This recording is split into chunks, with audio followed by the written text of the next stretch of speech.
Hello guys, sumama si Susi sa amin, bumili ng tinapay. Yan. Actually, galing kami sa sa Novo, nag-shopping, nag-grocery at saka bumili ng mga kitchenwares. Ayun, nandito kami sa sa bakery, sa may Bagsakan. Dito sa Mitsayap. Bili kami ng chicken pang barbecue namin. At tinapay. Ano lang, unsa yung kitang maludra? Ilan di ko let.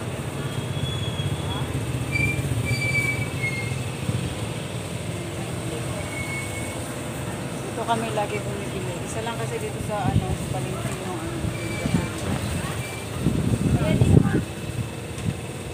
Kani pa sis kani. Aneng binangkal tatlo lang. Bili si Susi ng tinapay. Wala na oy si kalas kay kakpan.